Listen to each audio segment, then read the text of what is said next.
Bartlett hits 100 as Somerset recover from early wickets. After last season's dominance, Surrey have struggled this season with 3 draws followed by last week's loss to Warwickshire, meaning the champions are still searching for their first win.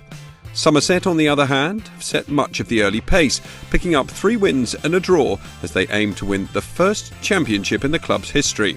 Somerset looked like they meant business when Marcus Trescothick uppercut Morne Morkel over the slips from the first ball of the day. But the big South African hit back, Abel edging to third slip with Elgar taking the catch. That dismissal stemmed the flow of runs somewhat, and Trescothick fell as he edged through to the keeper, trying to get things moving. Tom Banton crunched his first ball through mid-wicket for 4 as he looked to continue his form from the One-Day Cup final. But Hildreth was on his way in the next over. He played down the wrong line and was pinned in front by Dunn. Banton responded by sending Clark to the ropes for consecutive balls in the next over, and Bartlett joined him with one of his own from Dunn. Tight bowling from the Surrey attack forced the batsman into a period of watchfulness, and Ryan Patel found the edge of Banton's bat 3 balls in a row. 2 more boundaries from Banton and another from Patel saw Somerset reach the interval at 100 for 3, a good response from this pair to put on an unbeaten 65 after the loss of those 3 early wickets. The Surrey bowlers were keeping the batsmen in check in the early part of the afternoon session before Bartlett broke the shackles by sending both Morkel and Dunn to the ropes.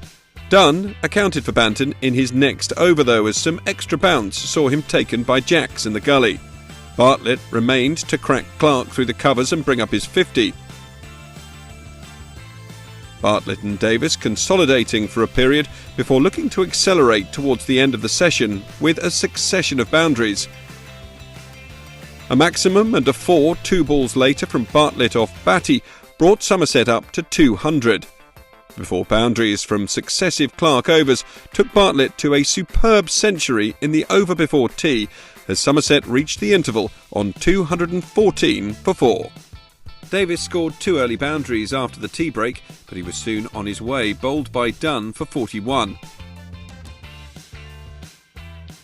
Craig Overton announced himself by clattering Batty for a maximum, and Bartlett sent Dunn to the rope from consecutive balls.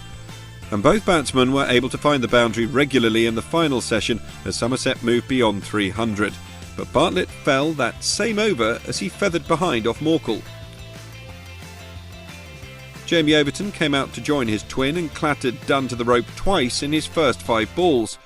But Craig had to go soon afterwards as he dragged Clark onto his stumps to bring his enterprising 40 from 50 balls to an end. Groenewold soon joined him back in the hutch as he edged Morkel behind to Folkes 5 balls later, before Clark made it 3 Surrey strikes in as many overs as Jamie Overton lost his off stump. Jack Brooks came out and swiped Morkel to the boundary twice before edging the final delivery of the over behind to bring the innings to an end on 344. That left Surrey 2 overs to face before the close, which they managed successfully without loss as they played out 12 dot balls. They'll begin their innings in earnest on day 2.